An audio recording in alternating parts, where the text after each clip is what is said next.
nagpapasalamat sa Maranatha na nagkaroon po ng opportunity upang matayo dito yung simbahan ng Adventist.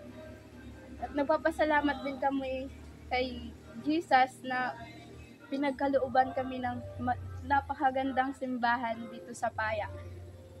And salamat din sa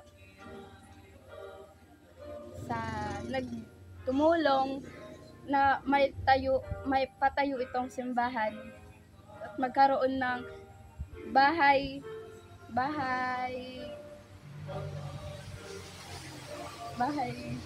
ng simbahan dito sa aming lugar.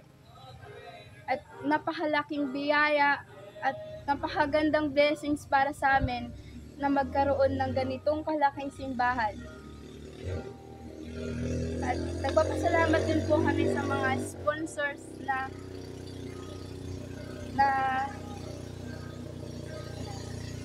karoon po sila ng idea na magtayo po dito ng simbahan ng Barangay Paya. Maraming po salamat at patnubayan nawa kayo ng may kapal.